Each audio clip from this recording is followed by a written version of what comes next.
Mike, thank you, and particularly for your example of energy and refusing to play it safe.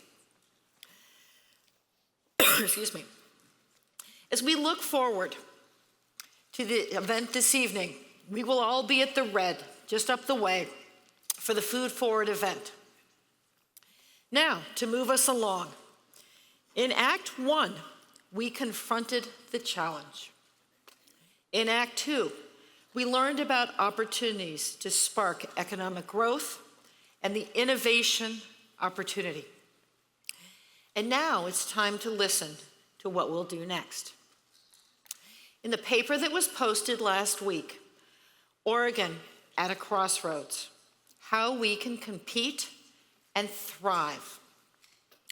We advance an agenda to address the headwinds that you have heard about this morning and to build on our capacity for innovation.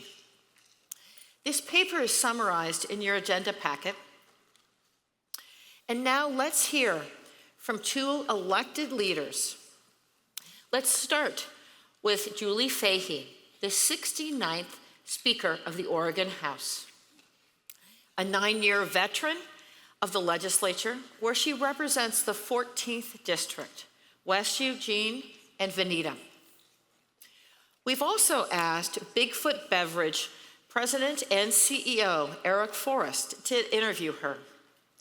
Eric lives in Eugene and is an extraordinary community leader, serving on the boards of the Ford Family Foundation, Columbia Bank, and the Southern Willamette Innovation Council.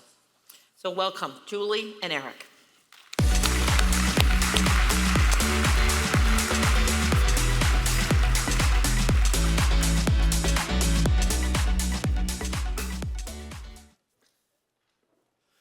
Speaker Fahey, thank you for being here today. Yeah, good afternoon. Very much appreciate your leadership here in our state. Before we get started with just a few questions we have, I'm struck by the fact the last time we were together, I think it was in a coffee shop in West Eugene Industrial Park, and today, here we are with 1,000 of our best friends, so it's quite a change. But so we'll start off, the first question. As we've heard today, the thesis behind the summit is that Oregon is entering a new era, one where we are going to have to fight hard to retain and attract companies and people. Do you agree with the thesis? And if so, what are your priorities to make Oregon successful, thriving, and future-facing? Thanks, Eric. It's a great question. I'm glad to be here today to chat with all of you. It is true that Oregon was a very high-growth state for many decades.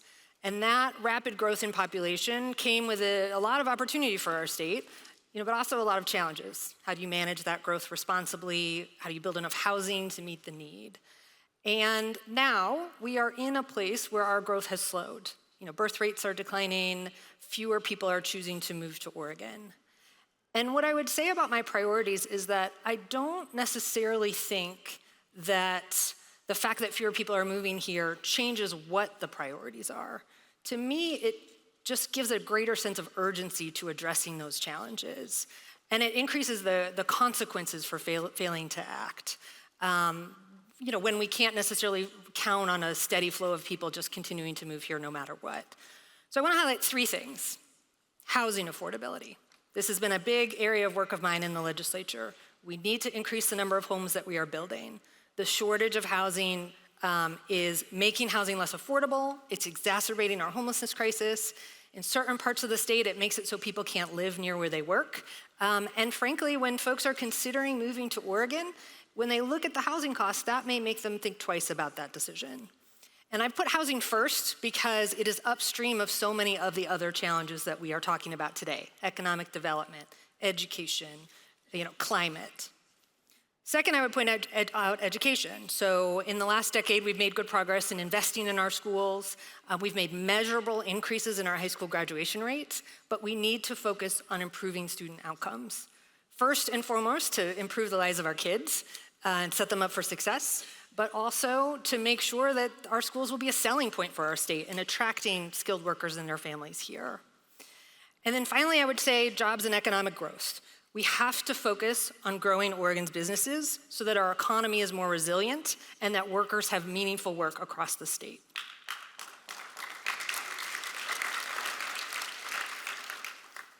As you reflect on Oregon politics, are there some sacred cows that you think may have outlived their usefulness and or are currently blocking our progress? So I think as policymakers, we have to balance our reverence for the things that have come before us, for the things that make Oregon special, with our need to continue innovating. We shouldn't be afraid to evaluate whether things are working well, even if they've been with us a long time. And I will say, I speak to this as someone who took on a legacy policy, who took on the status quo, who did it in a bipartisan way, in the spirit of compromise, and got something done. And I'm talking, of course, about self-serve gas.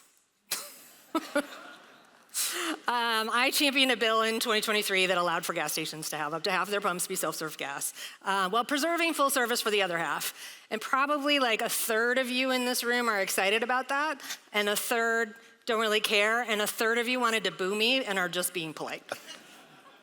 And so I don't bring that up because it's like important to the future of Oregon. It is not. But it is an example of how we can make a change without abandoning our principles, without abandoning the things that make Oregon special. But we can provide some flexibility for businesses and really rethink how we've done things in the past. So in terms of forward-looking, obviously there's a lot of folks in this room that care about our land use system. And I think that is an area where we have to look at the cost-benefit analysis. There are very real benefits to our land use system. We don't want to be Texas, we don't want to be eternal sprawl, but there is a cost as well, and we need to acknowledge that. And in the legislature, we have begun to do that work. In housing, for example, last year we passed Senate Bill 1537, which provides some extra flexibility on the land use system for housing. And then a final example I will give is, particularly since we have Maria moderating today, is in the energy space. So I'm part of the generation of people who think that in the context of our need for more energy generation in this country, in the modern era, we should examine our state's prohibition on nuclear power.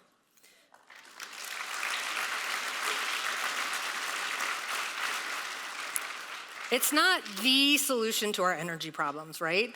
But I think it's worth considering whether it could be a tool in the toolbox for a lower carbon energy solution.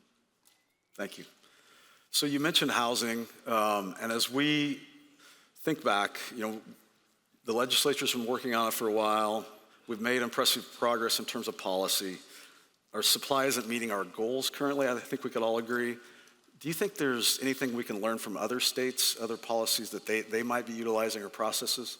Yeah. So housing is one of my favorite things to talk about. I was chair of the housing committee before I became majority leader and speaker.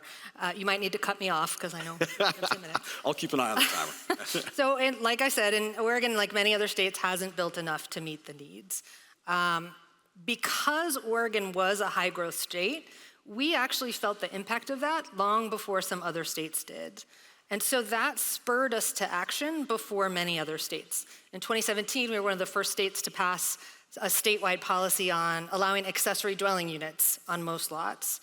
And then in 2019, we were the first state in the country to allow for more missing middle housing, like duplexes and triplexes on single family lots.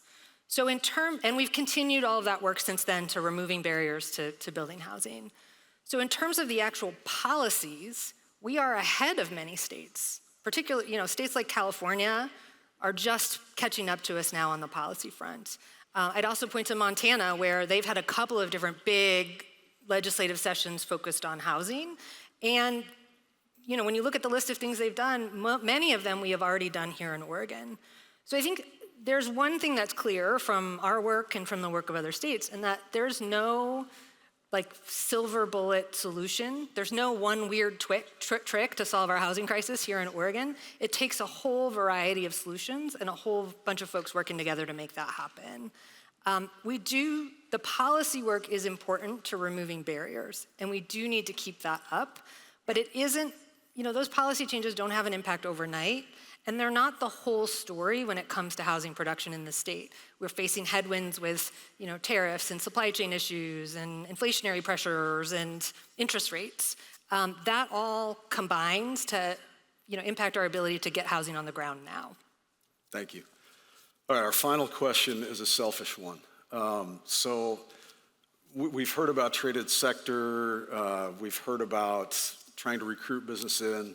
Selfishly, I'm in an almost 80-year-old family business. I've been looking for about 5 years for 20 acres of land that we could build a new distribution facility on. And there really isn't anything available in Lane County that doesn't have either requires an extreme investment or frankly isn't really buildable. Do you believe it's time to modernize some of our land use laws so people like me, the businesses that are already here, have the opportunity to grow and provide for their team? So as I said in the Sacred Cows question, Yep. Our land use system is 50 years old. It was a visionary system put in place at a time when we were experiencing very rapid growth. But it was built for a different phase in Oregon's history. And I do believe it is worth looking at how can we introduce some additional flexibility to the system while still keeping what works. And so, the land use system prevents sprawl. It helps preserve our valuable farm and forest land, one of the big economic drivers in the Willamette Valley, and it protects Oregon's natural beauty. That is a benefit, and it is one that is a value that is shared across parties, across all parts of the state. We do not want to be Texas in Oregon, the land of eternal sprawl. I firmly believe that.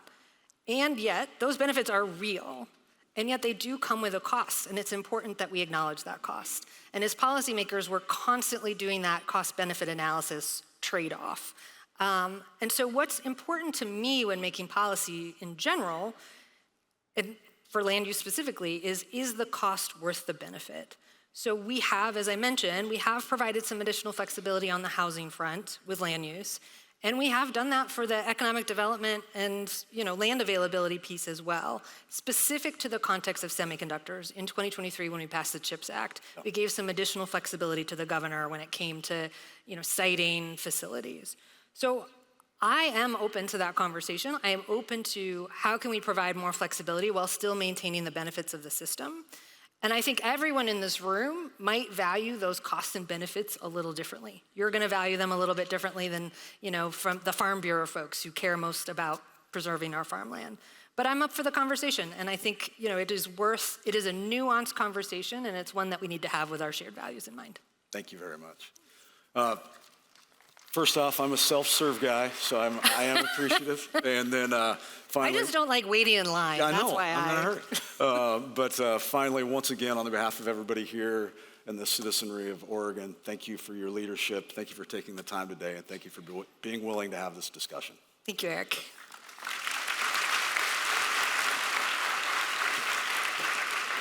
Thanks, Maria.